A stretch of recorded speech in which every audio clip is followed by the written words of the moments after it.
Man, Elon Musk is all over the news, all over my news feed. He cracked the algorithm. Remember that thing he said? He who controls the memes controls the universe? Yes. I think it was a tweet. I don't remember. Anyway, well, he's certainly controlling my news feed today. He has become the world's richest person, surpassing Jeff Bezos. His fortune has soared by more than $150 billion in the past year. Now, the reason... Like, that's crazy. You may not follow these figures, but he wasn't even in the running. It wasn't, he was down the list, like, I don't know, 10 or something forever. And then in this last year, just Tesla's incredible climb has resulted, because he's got so much control over the company, so much stock in the company, it has had such a tremendous impact on his personal wealth. The success of the Tesla stock just booming. Look at that. 810.75 USD time of filming this. It seems like it's Tesla and Bitcoin, unstoppable. They go together. What would you rather have right now, Will? If you had $10,000 to invest, would you rather have Bitcoin or Tesla? Bitcoin for short and Tesla for long. Look at you. Willie business. He's talking short long nowadays. So it is important to note Bezos, who held the spot since October 2017, he had that high-profile divorce, which resulted in some of his personal wealth being split, and his wife taking that. She took a tremendous amount of stock in the company as well. Part of the deal. Their divorce took place in Washington State. And there's a lot of rules around how the assets are split up.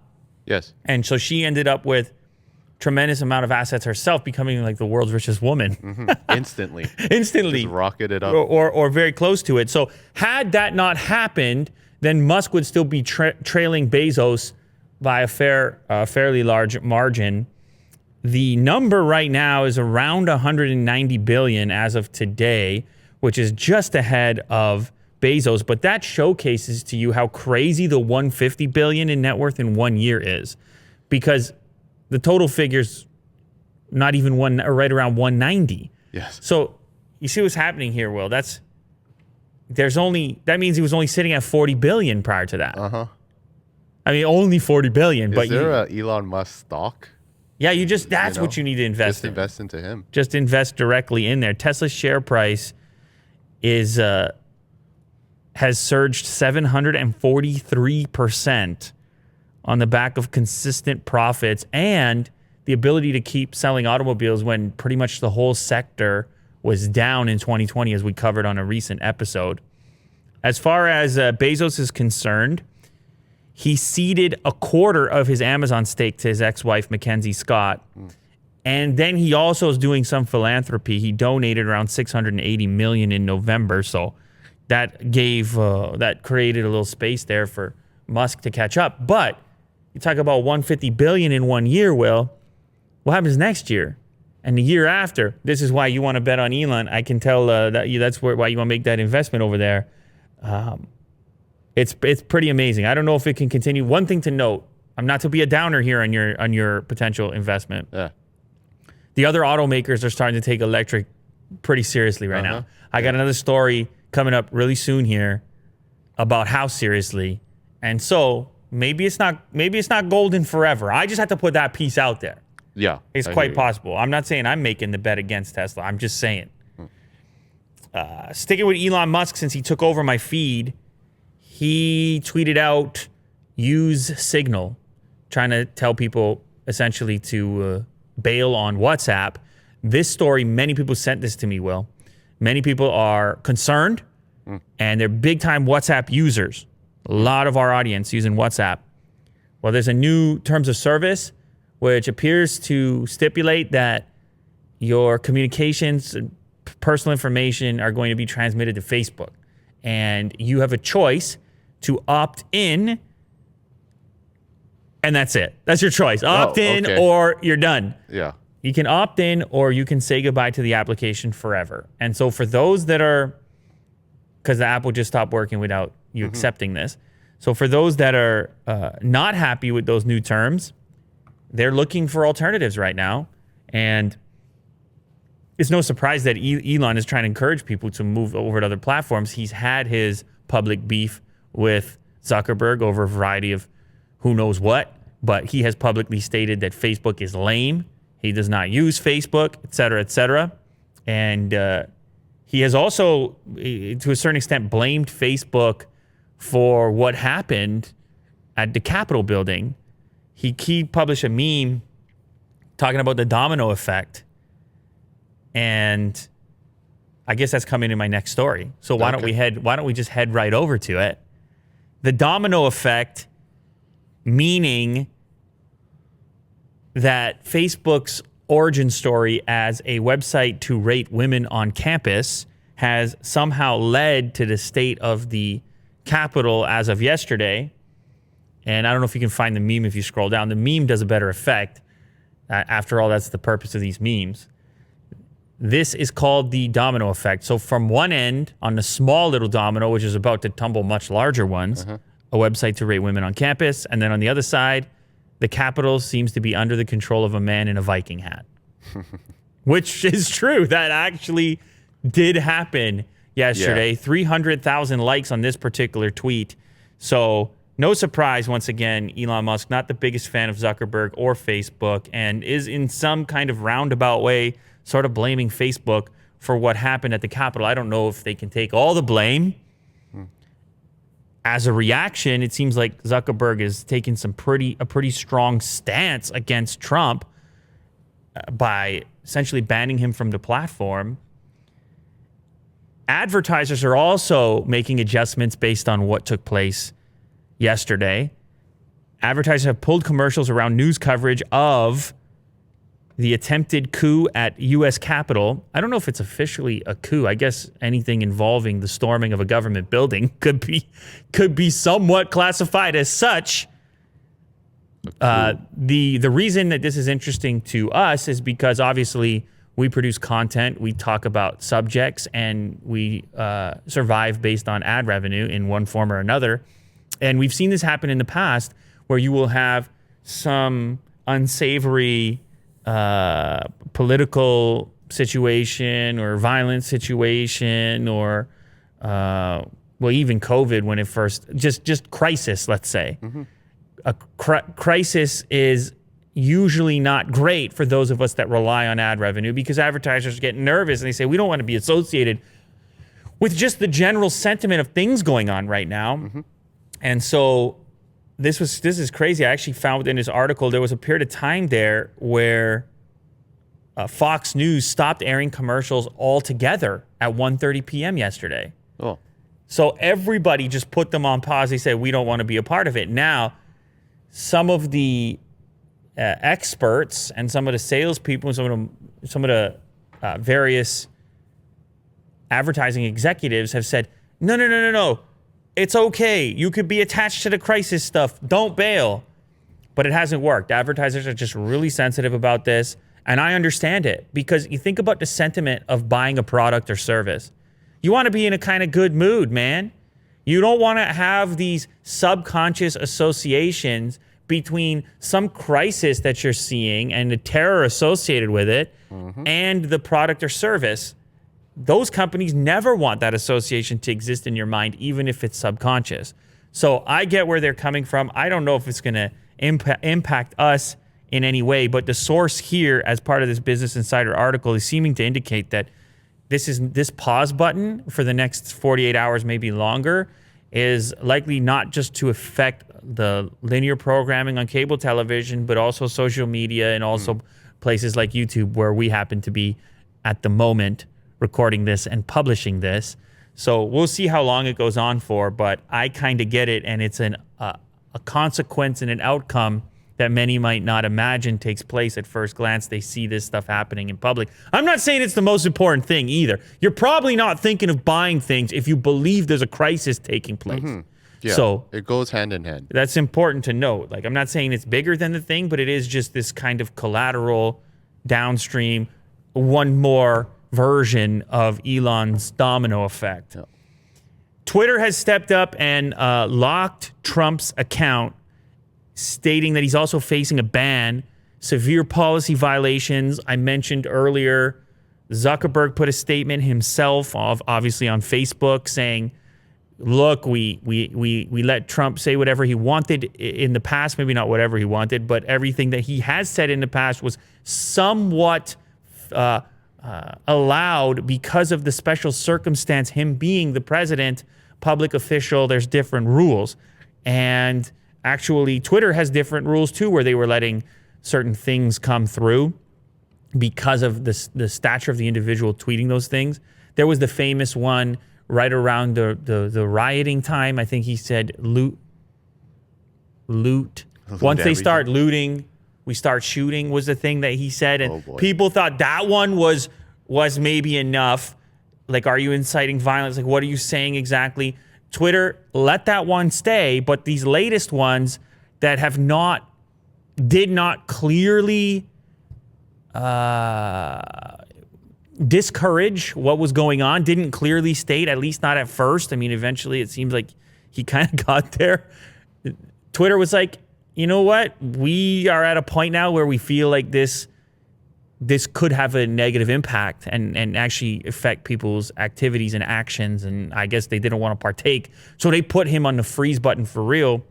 And if those tweets are not deleted, then the account could be terminated. Here's the weird thing about it, though. I think it was this morning, Trump wanted to state that there will be a peaceful transition of power, that he'll hand over the presidency when the time comes. This is an important message right there. Yeah. Because it's going to, well, hopefully people would chill out, because it's like, okay, he said, official. Yeah, it's officially, he said peaceful. He wants it to be peaceful or whatever. But he couldn't actually tweet it. So some other guy had to tweet it for him. So it's this really tough business to be in when a tweet from a prominent figure can have this one effect and impact, but it can also be useful and helpful on this other end of the spectrum when you want to get the alternative message out quickly to those people who may have... Do you see where I'm going here? Yeah, I guess the vice president would handle that, right? It wasn't even the vice president who sent that extra tweet. It was some other close position close to the president that ended up tweeting it out. But either way, it's a tough position to be in for these social media companies. They feel some degree of responsibility. Trump hasn't been the hugest fan of theirs. He's come out and kind of lumped them in with the fake news media type of title. He's now saying big tech a lot more, a few clips that I've seen. So, I mean, he's got not that many days left as president. What is like 13 days at this point, 14, 13, I don't know. Not that long left. And then after that, his accounts get treated like regular citizens. And these tech companies, who knows what's going to happen if he doesn't have the special privilege of the position associated with it. And because they've banned people in the past. Yep. They have that ability to do that. These are private companies. Mm-hmm. And there's not a tremendous amount of regulation around it yet, although there's been talk about it, how this stuff should be treated, and if it should be regulated, considering the fact that these are, well, they're rapidly becoming our main channel for communication, even more so than the physical, real world, or even traditional media. Mm-hmm. This social media stuff has become the way in which humans communicate. So it's all very, very slippery, very complicated. But for the time being, Twitter has locked Trump's account. Facebook has essentially banned him for the time being. I mean, Trump can use TikTok, right? Yeah, he can't use TikTok. No, why not? Don't you remember? He's anti-TikTok. He was going down with. I get it. But like, no, of course people were trolling him that, hey, TikTok's still open. You can of course use he could. Of course he could use TikTok. But he was doubling down. He was talking about Triller at one point. Yeah. So he could use Triller. I guess he could get on YouTube too. I think he probably does to a certain extent. Have his own channel. He could, right? Yeah. I don't know. It. I don't know what's daily gonna life. happen. I don't know what's gonna happen. Speaking of all that has happened, here's a weird crossover. Many people are trying to encourage one another to run for president. Prominent people, you heard when the buildup was happening, oh, you know what? The Rock should just be president, or Oprah, I think it was before that. Kanye was in there, put his name in a hat himself. One person that many have attempted to coerce into a run for presidency is Mark Cuban. And Mark Cuban has now said that he is willing to run for U.S. president if Bitcoin hits 1 million. So he's been critical of Bitcoin along the way. And so this is kind of a little joke type of thing right here, that he's like, well, if I get proved that wrong on Bitcoin, then you win the bet and I'll run for president. Now, he was having a conversation with this other investor, venture capitalist, Chamath Palihapitiya. Interesting. I didn't know who he was. I clicked on his name because I didn't know who he was. He's originally born in Sri Lanka, then spent time in Canada, went to Waterloo for university, and is now a big-time venture capitalist out in California. He works on Virgin Galactic. He's a minority stakeholder in the Golden State Warriors. Anyway, I just got curious about it. I was like, who's mixing it up with Mark Cuban over here? And he's a big Bitcoin guy. In fact, his pinned tweet says, when BTC gets to 150,000, I will buy the Hamptons and convert it to sleepaway camps for kids, working farms, and low-cost housing. So in order to buy the Hamptons, Will, I believe you would need quite a few dollars.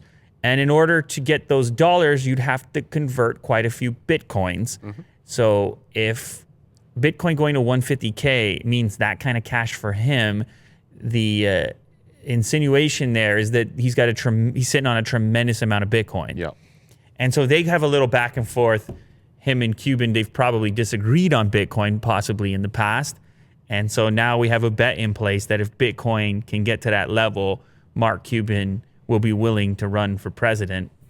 Now, another thing, and it's my last thing on the Capitol situation, whatever's going on in the Capitol over there.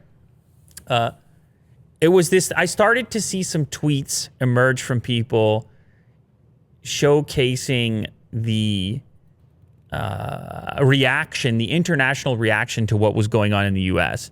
And I think it's kind of, it's possibly underrepresented for those that exist mostly in a domestic media mindset, that you're only watching the domestic news or following domestic Twitter accounts, or if you're just, whatever. We can arrange our social media in such a fashion that it can be actually... It's tailored to you. It's kind of siloed off. Yeah. But of course, for me, on this show, I've kind of worked a little bit to bring the international side into it. I sit there and I look at the analytics for the show and I realize people watch from all over the place. And so I try to balance our coverage, including some sources or some material that may be considered international news. But it's regardless of your political stance, who you voted for, how you feel about this Capitol situation, how you feel about the coverage you've been seeing. The fact of the matter is, the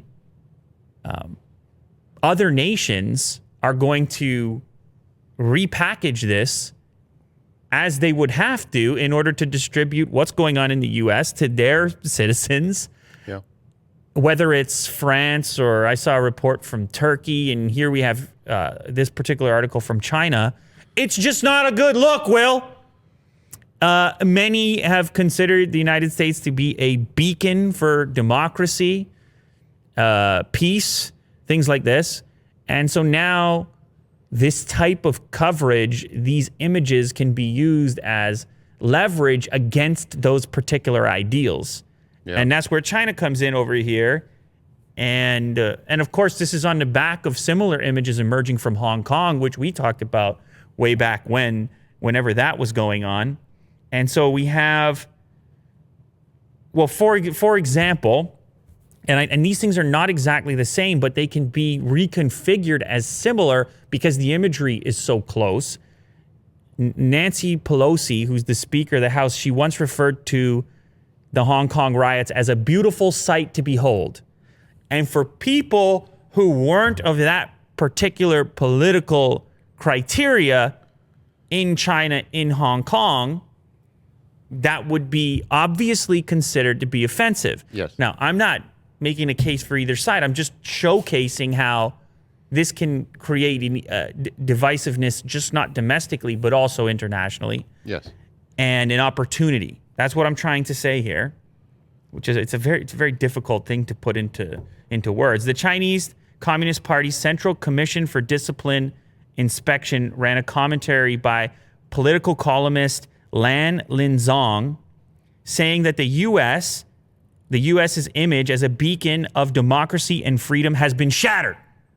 You see what I'm saying? That's the type of words that are going to be attached to these images. Well, I'm hooked. This beautiful sight Very is just enticing. one of many outbreaks resulting from deep-rooted internal conflicts in America. You see, they take a shot at the whole of America based on a handful of images. And this is the thing that we always come back to is, and always think about, or at least I do, it always strikes me how a handful of people can hijack the entire conversation. Well, that's what the media is for, right? Not in a negative or positive way. It's just like an outlet of information that's very streamlined and funneled. It's just, I guess that's how it works. That you can take, I think there, for example, in this particular circumstance, there were probably, I don't know, 100,000 people there. I don't know what the number is. Right, yeah. And then you had, I don't know, a few hundred who took it to another level. And the same can be said, actually, if you go back to when there was unrest for other reasons. Mm-hmm. It's a small percentage of people that take things to the extreme level, but they become the icon of a much broader group, even though that broader group doesn't necessarily share those ideals exactly. Correct. And by icon, I mean from a distance to a bystander, to an observer, you can't help yourself. You look at the biggest threat. Mm-hmm. You walk into a room and you see the craziest person because that's the most dangerous person. Or who's shouting the loudest. Whoever shouted, you then filter your impression of the entire landscape based on that. And it's a human thing. We're humans. It's fairly well understood from a human psychology perspective, but you see it happening. It's just so easy. It's so hard to build things. It's so easy to break them. Mm-hmm. This is a piece of international news, as I just mentioned. Can't help but be interested. This is another thing actually that people have sent me as well. There's a huge protest going on, farmer protest in India, over a new shift, a new change in policy around how farmed goods, food, things like this are bought and sold. It's currently regulated, so there's like a minimum. If you do the work and grow the food, the government will ensure that enforce that it can't be sold below a certain amount. So you're going to get something out of it.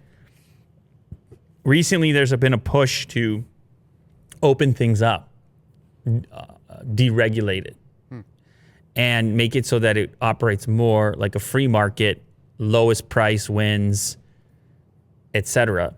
Now, there's a pushback there from farmers. At least that's what we're seeing here. We're seeing thousands of people that are protesting. And it has now weirdly,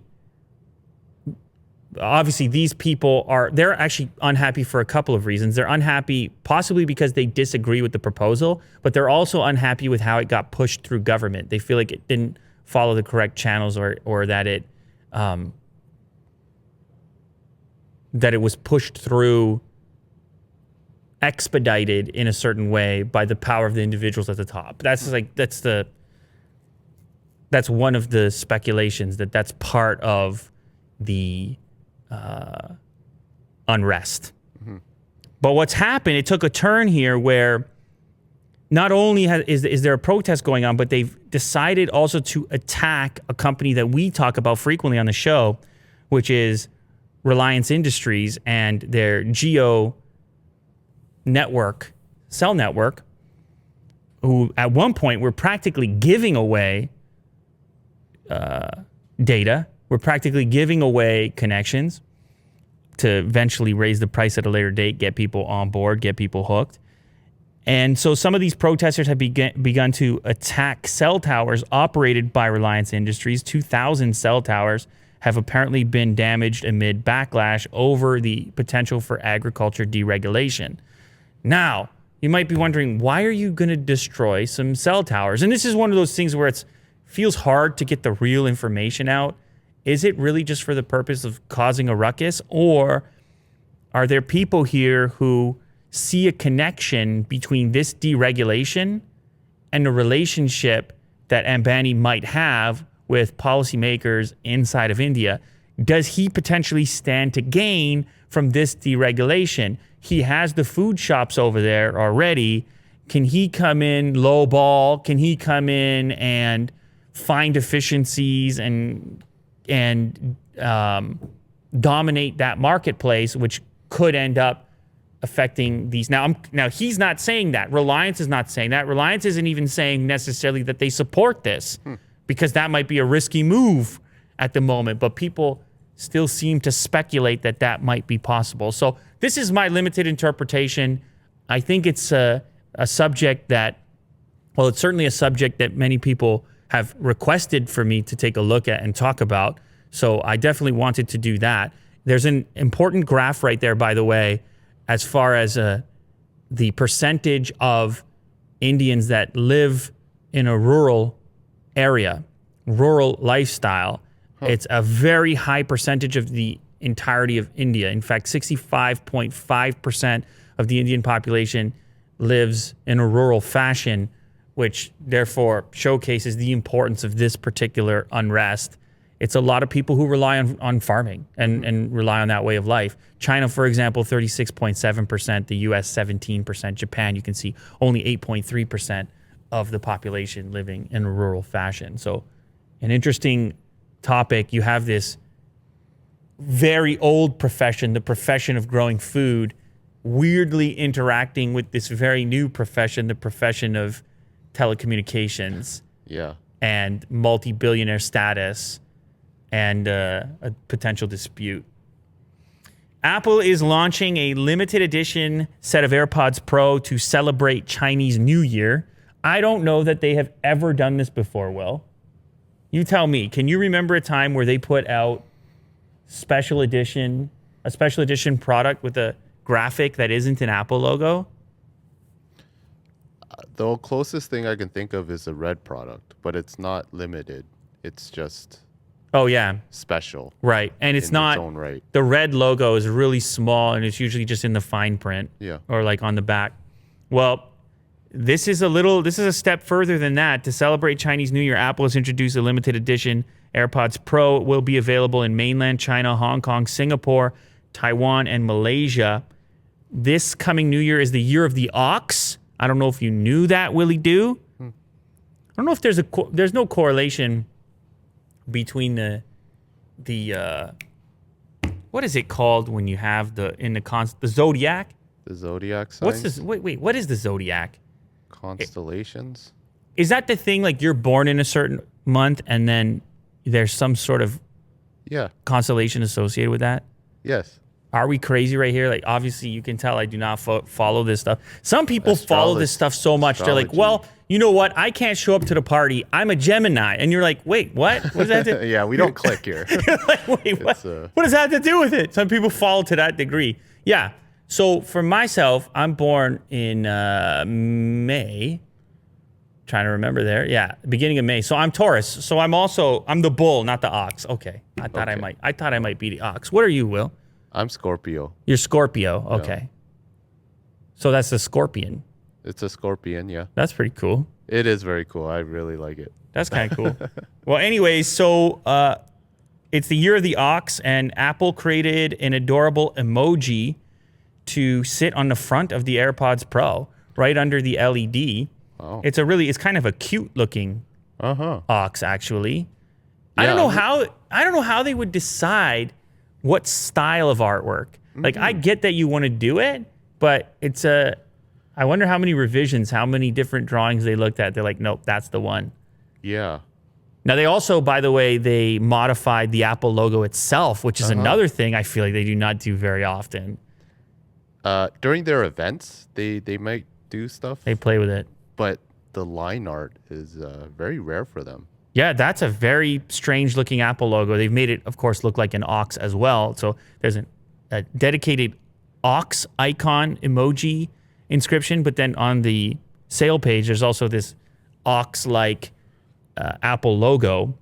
So they're going to sell for the regular price in those regions. It's no extra fees as well. Oh, okay. So it's the same price. You celebrate the new year. It's an interesting move and an unusual move from Apple. Speaking of Apple, this one caught my attention. I was actually surprised that I missed this because I talked so much about the Apple car, upcoming Apple car. And maybe I've talked about this, but it seems that it's heating up again, this particular discussion around who's going to make the Apple car. I talked about Foxconn at one point, but of course Foxconn has gone and invested in an electric vehicle maker in China, but that electric vehicle maker is still really early as well, and it seems like a long-term investment. Would they be really ready to produce at the type of scale that Apple might be looking for? There's another option that many are discussing, and that option is actually a Canadian company, Will, by the name of Magna. And here's the craziest part. Magna is just around the corner. Like, Magna is nearby. Oh, yeah. Yeah, I've seen that building. It's a what is it, like a $20 billion revenue type company. It's headquartered right around the corner. It's very bizarre, like what that crossover even exists. Or very unexpected considering our location. But anyway, they already manufacture some products for certain automakers. Well, parts. They were originally a parts company, tremendous volume, well into the billions. But then some manufacturers ask them, can you just make us the whole car? So, for example, have you ever seen the Mercedes G-Wagon? Yeah. The G-Wagon is made by Magna, not Mercedes. Everything? Yes, in a plant in Austria. That's where the G-Wagons come from. So the G-Wagon is a low-volume vehicle for Mercedes, and they're just like, you know what? We don't even want to retool the assembly line. We will contract that deal out to Magna. They're supplying us so many parts anyways. Why don't they just put it together? And so that's the level Magna is on, that they can produce vehicles like this. There's others as well, by the way. They do one of the Jaguar vehicles and a couple of other ones. So another electric car company, Fisker, is going to have a similar relationship to hand over the capital-intensive work and the engineering, and then they want to be the brand and the marketing. And I know this sounds weird for automotive, but if you think about it, that's basically what Apple does with their phones. Foxconn makes them, right? Yeah. Apple, it sounds crazy. Apple designs them. That's right. And then Foxconn actually manufactures. They do the marketing, they do the business, but the labor-intensive stuff is taken up by Foxconn. So it's actually not such a crazy idea. In fact, the stock price of Magna has been up. Magna's been booming a little bit. Really? On the potential for a relationship like this to take place. Maybe not booming. Well, that's the one day. Give me a 5 day. Yeah, there you go. It went up. Yeah. So maybe do like a 6 month on it. Yeah, you can see it. Oh, wow, yeah. Yeah, you can see it's been climbing as people become curious about their potential to fill that role, whether it's for Apple or other automakers. Like, it could disrupt the whole auto industry. The idea that you want to get a car made with your styling and your marketing, and as cars become more like tech, you have to wonder if the actual supply chain for how we get our cars and like where if everything can adjust to meet that criteria. So you're telling me it's gonna be a ghost kitchen for car manufacturers? There you go. Exactly. Something like that. Perfect. Yeah, something like that. So they currently make the Mercedes G-Class, the electric Jaguar I-Pace, so they're already doing an electric vehicle, and the BMW Z4 sports car. That's what they're doing right now. And they recently added a facility in China capable of producing 180,000 vehicles yearly, and a North American plant might be next. In 2019, Magna assembled almost 160,000 vehicles. Right up there? No, they don't do this. That's just head office. Oh, okay. That's just head office over there. It's a big building, though. Jeez. Yeah, that's just head office. Because the founder, Frank Stronach, he's from around here. Well, he's originally from Austria, but he's from around here. Oh. It's crazy. Anyway, you sent me this one, and I was flabbergasted. This was about a potential deal between Duracell and Microsoft. That was the reason that we kept seeing AA batteries inside of Xbox controllers, even into the next generation, which a lot of people noticed and like, you can't keep doing this to us. Mm-hmm. And so many had assumed because the Duracell batteries were in the package and because Duracell had been using the Xbox controller in its advertising for a period of time, there was speculation that it was some sort of a deal that would stop Microsoft from shipping a controller that was rechargeable out the gate. That they somehow, this partnership existed.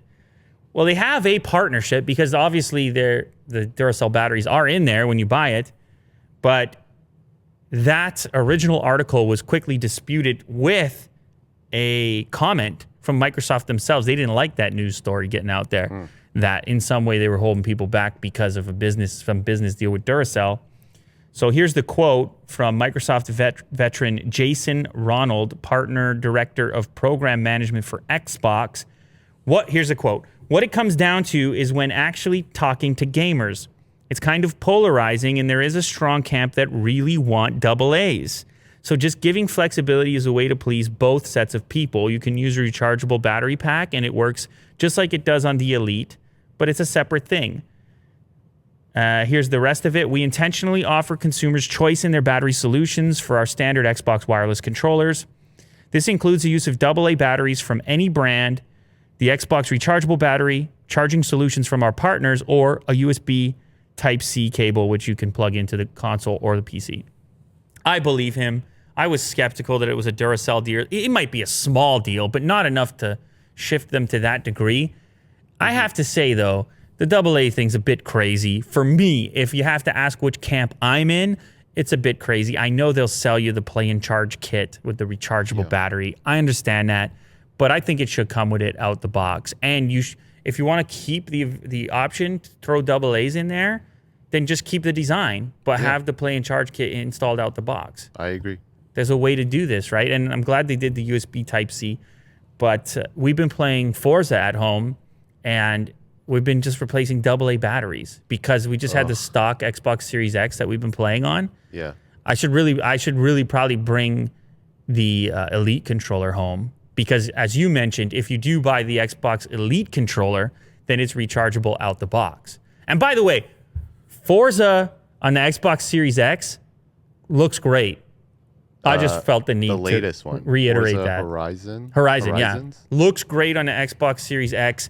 Kids are loving it. The kids love it. Trying to get them into a racing game. Yeah. And they've been unlocking all the vehicles. What's the best vehicle you have right now? Ferrari F40 or maybe Bugatti Chiron. I don't know what they got going on, but definitely if you pick up a next-gen Xbox, boot up Forza Horizon 4, it looks fantastic. Oh, I don't know if you saw this. I think actually this was sent to me by Fotis, I think. Was it? Did he send this to you as well? Anyway, this just happened. This is streamed live 5 hours ago. Mercedes-Benz showed off their new hyperscreen, which is going to go into their first all-electric vehicle, the EQS sedan thing. Yeah. And they try to have an Apple-like intro to their event. The flyby. The drone, and it's kind of like a low-key version of it. Actually, I think they did well. It's 11 minutes. It doesn't feel long.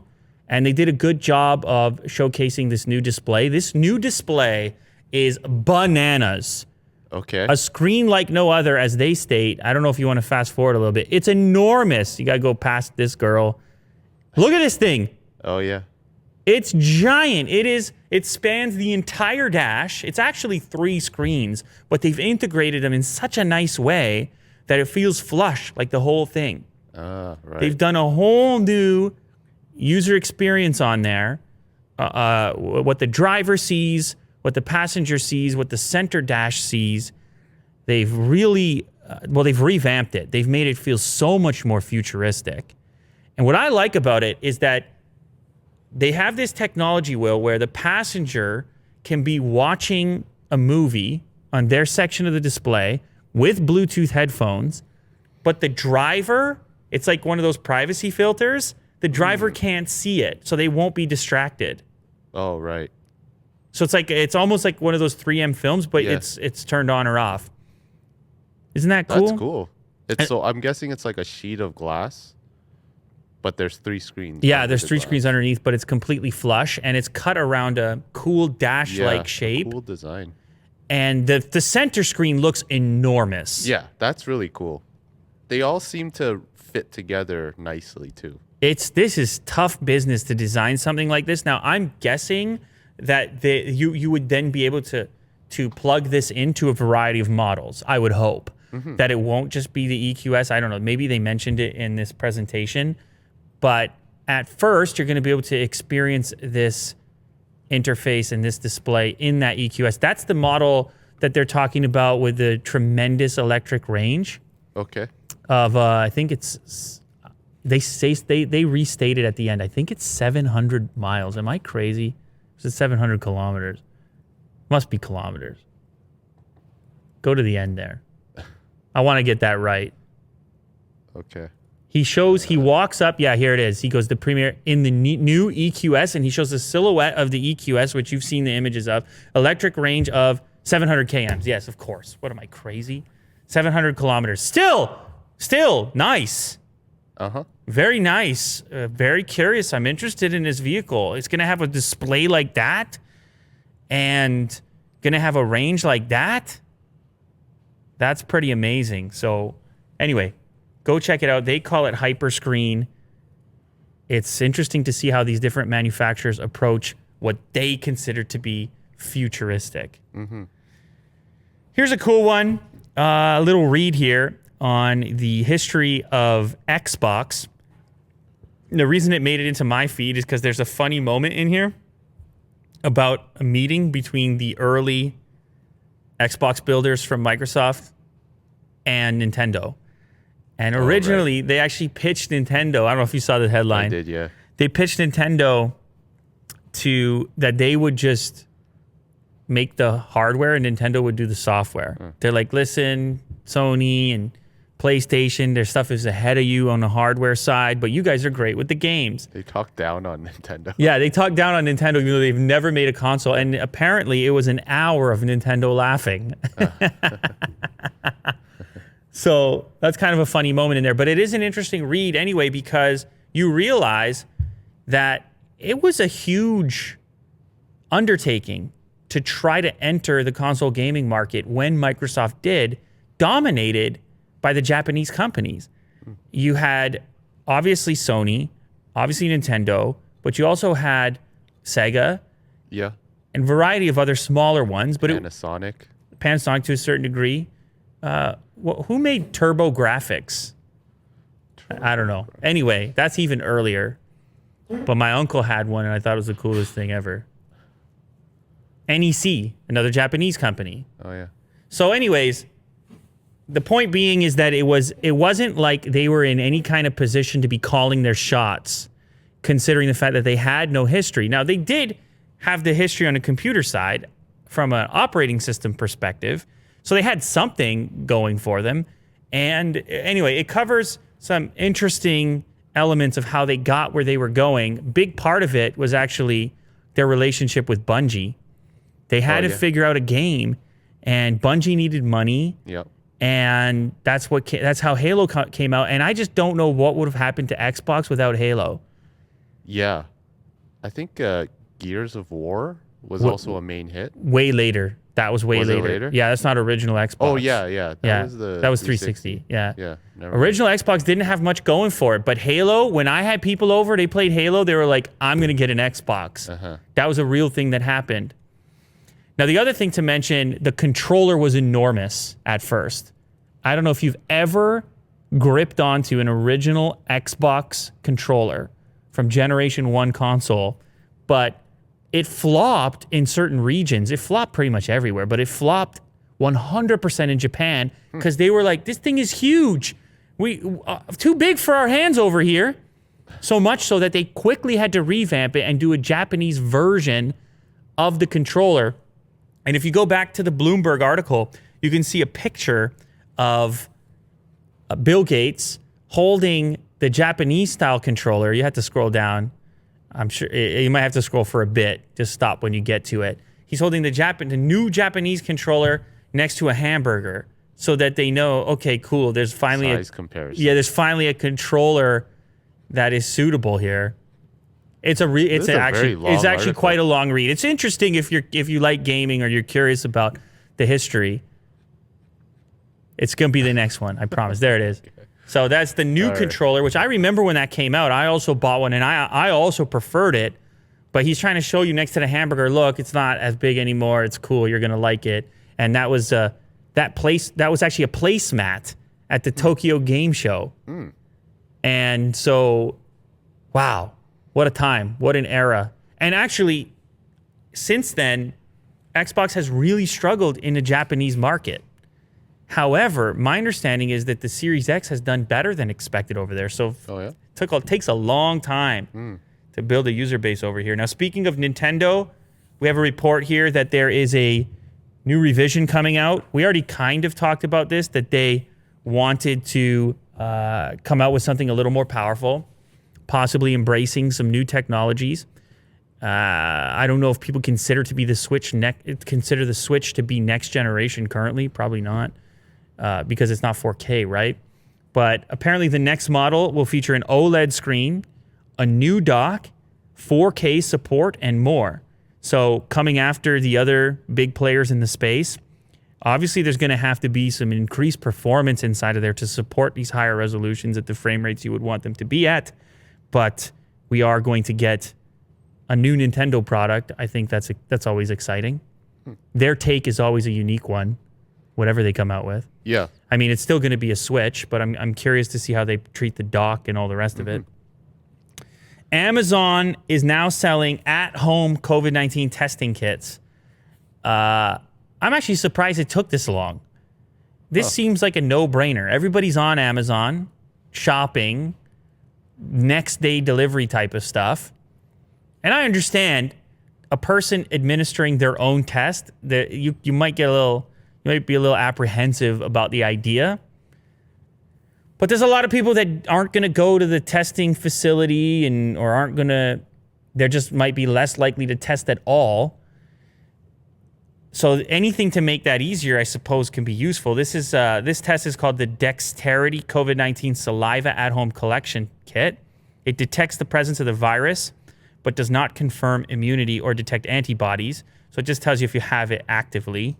It's a molecular-based PCR test, received approval from the Food and Drug Administration last month.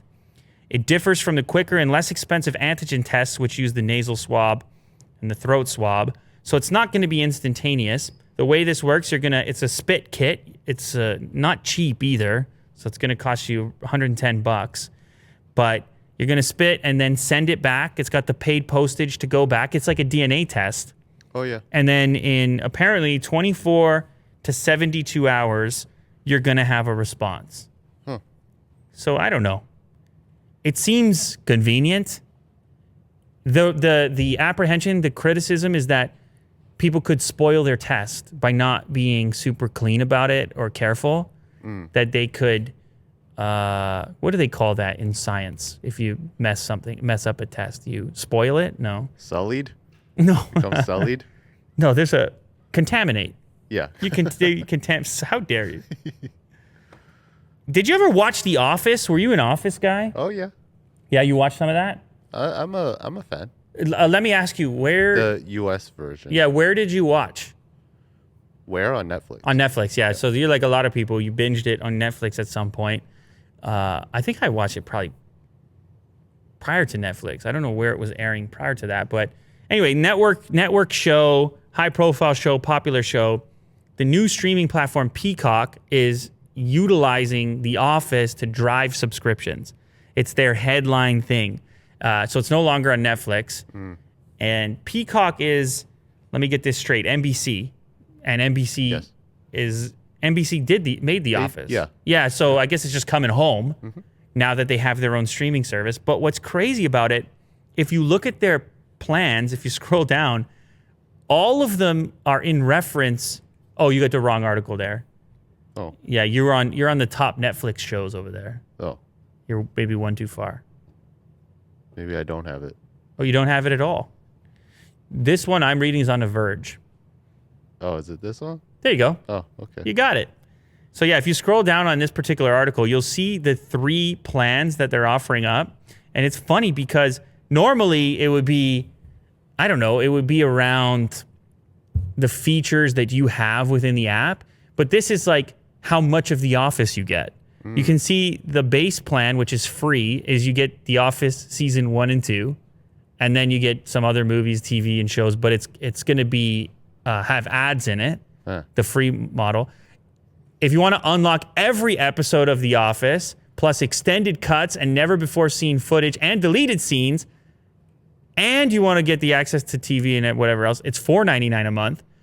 And then if you want all of The Office plus no ads, then it's $10 a month. They're really servicing The Office. A very old show, it makes me feel like there's nothing else I want to watch on there. It just makes it weird. But I guess there's enough super fans of The Office that they figured, you know what, let's just get right to the point because people want to know how much Office they're going to get and we can use it to upgrade people's subscriptions. I think The Office is maybe one of those comfort shows. People like to rewatch it. Yes, absolutely. And so maybe they just straight up, they're like, look, we know everybody's seen it, but this is a super fan base that likes to have access. And we think we're going to get $5 a month out of them if that's what they want. And $10 a month if they don't want the ads. It is a bit confusing though, and especially in the landscape of the variety of streaming services. Not only do you need to know all the streaming services you're supposed to have, but then you got to remember all the various tiers. Man, there were simpler times where you could just be like, it's on Netflix, okay. Or torrent everything. Oh, right. Those times, very simple. Yeah.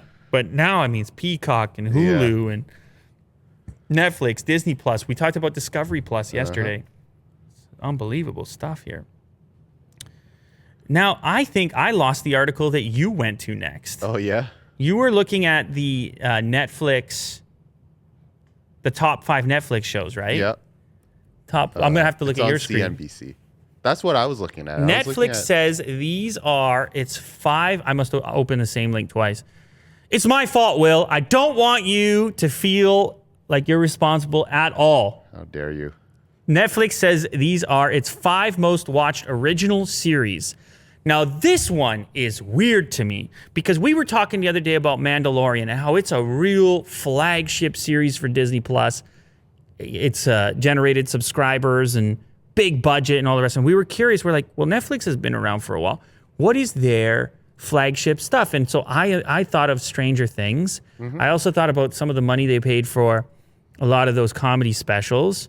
I wasn't the Escobar show. What was that called?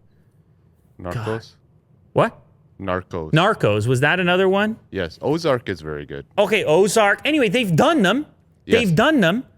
But I saw this list, and this list kind of surprised me. It's a lot of shows I never watched or heard of for their top 5 most watched shows. And, well, some of them are recent, which kind of explains, maybe I'm not necessarily watching them. So some of them are recent, but coming in at number 5 with 63 million viewers. By the way, in order to be a viewer of a show on Netflix, all you have to do is watch 2 minutes. Really? Just so you know. That's the threshold. Wow. 2 minutes, which for a series, it's kind of crazy to say you watch the series if you only watch 2 minutes. But that's the metric that they're using. They got this deal with the former the former producer, maker of Grey's Anatomy and Scandal. What is her name? Rhimes? Shonda Rhimes? Anyway, they produced this show, Bridgerton, and 63 million people watched it. It came out recently. And never heard of it. Yeah, see, you've never heard of it. I don't think it's targeted at us, by the way. If you scroll down a little bit, we don't see the image for some reason. But if you did see the image, you would know it is not targeted at you. Okay. And there you go. Or maybe you feel that that's targeted at you. It's right up my alley. Brought from Shondaland, who brought you Grey's Anatomy. So her production company is called Shondaland. She signed a $150 million deal with Netflix to make some content, and this is one of them. That's coming in number 5. Let's see number 4. Tiger King. This one I heard of, but I never watched. Did you watch that? No, I'm with you. I've heard many things about it, good and bad. So when I saw this have a big number for viewership coming in at number 4, I believed it because I heard the chatter on social media right around the time when lockdown lifestyle was taking off. It was a lot of Tiger King talk. So I understand that one. Go to number 3. Number 3, Stranger Things. That's the other one that I had heard about, seen some of the promotions. Season 3 was the topper of the bunch, 64 million. You can see some of these are pretty close. Scroll down to number 2. This one, Money Heist, which is a translation. This was a Spanish show that for sure you've never heard of, but huge in the Spanish-speaking world. Is it? Yeah, I've seen the hero image on Netflix, but I haven't watched it. No. Yeah, I guess it would be subtitles if you watched it. Yeah. Yeah. And then coming in at number 1, The Witcher, 76 million. Did you know this? Did you watch this? I believe this was a really popular show. I have not watched it yet. You see how that's going, though? Yeah. It's a lot of we did not watch it, and we're Netflix subscribers, so it's a bit interesting.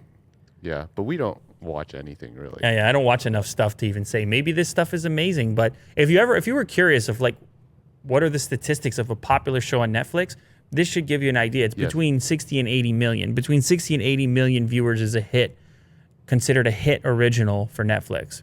Yeah. I'd be curious what The Mandalorian pulled off because I feel like that's a different level. Yeah. That's why I feel like it's a big threat to Netflix's model.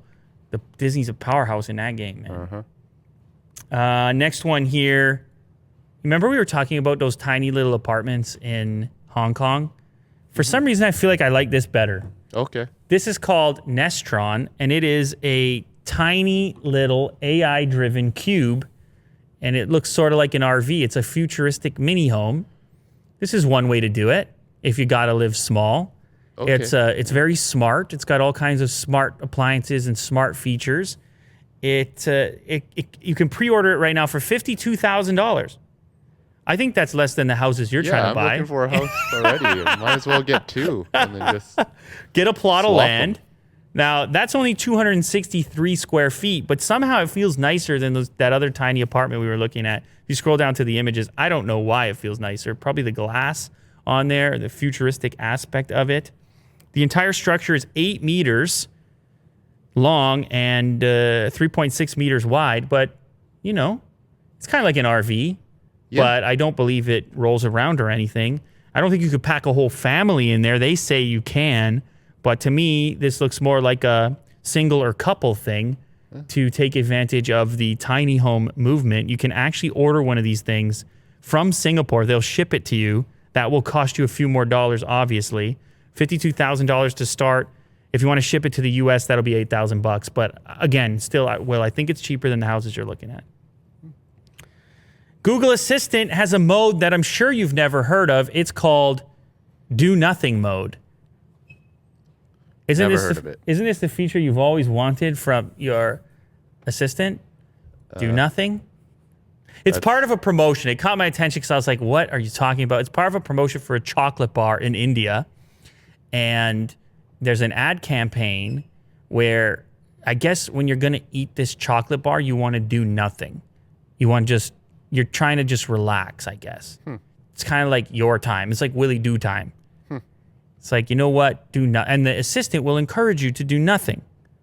This could be considered terrifying as well. I don't know if you want to play a little bit of the advertisement. I think it's embedded at the bottom there. Yeah, check this out. The chocolate bar is called 5-star. It looks delicious. It's not available here.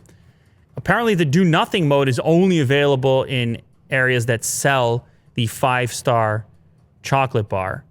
So don't expect to find this mode for Assistant if you're not in one of these regions, if you're not in India or wherever the 5-star is sold. So you'll see here in a second.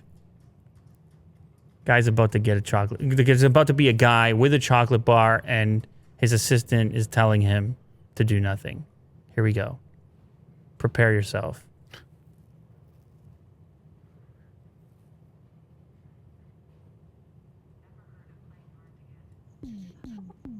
So it has like snarky. Get motivated to do nothing. It has snarky comebacks and things. Oh, okay. It's a promotion Very sassy. Yeah, it's a promotion inside of Google Assistant. So he says, call this person, and they're like, nah, how about I don't? They're like, how about you relax? Or they say, how about you play hard to get? This guy, I have no idea what he says, but the assistant says, I have no internet connection.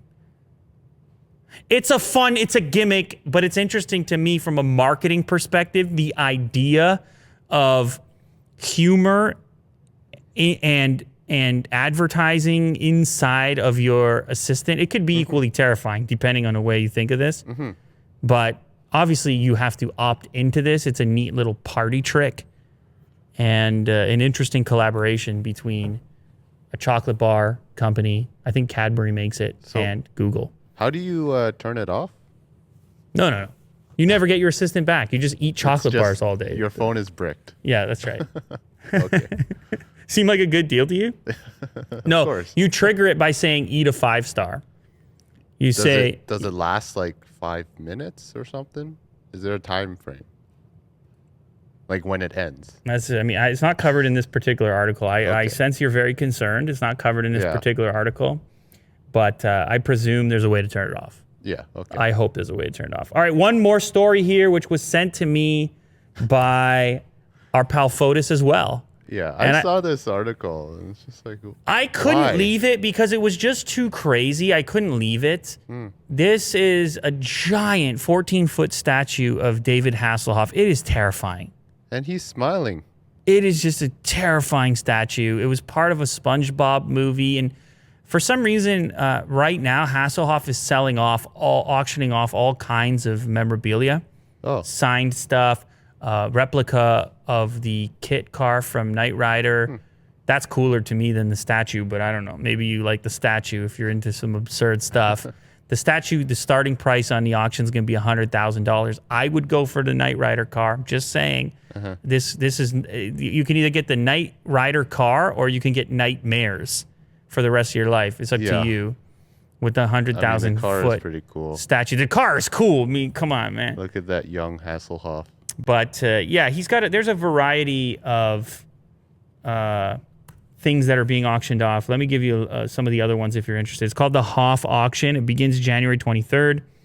Autographed articles of clothing, signed scripts, a Baywatch pinball machine, a selection of cars such as a 1961 SL 190 Mercedes, and the replica kit car from the 80s TV show Knight Rider. Let's see if that has a starting price on it. If I click on it here, ooh, the replica kit car starting price $975,000 with 10 bids. Oh no, not starting price. It already has 10 bids. So that baby's going up. That baby's going into the millions.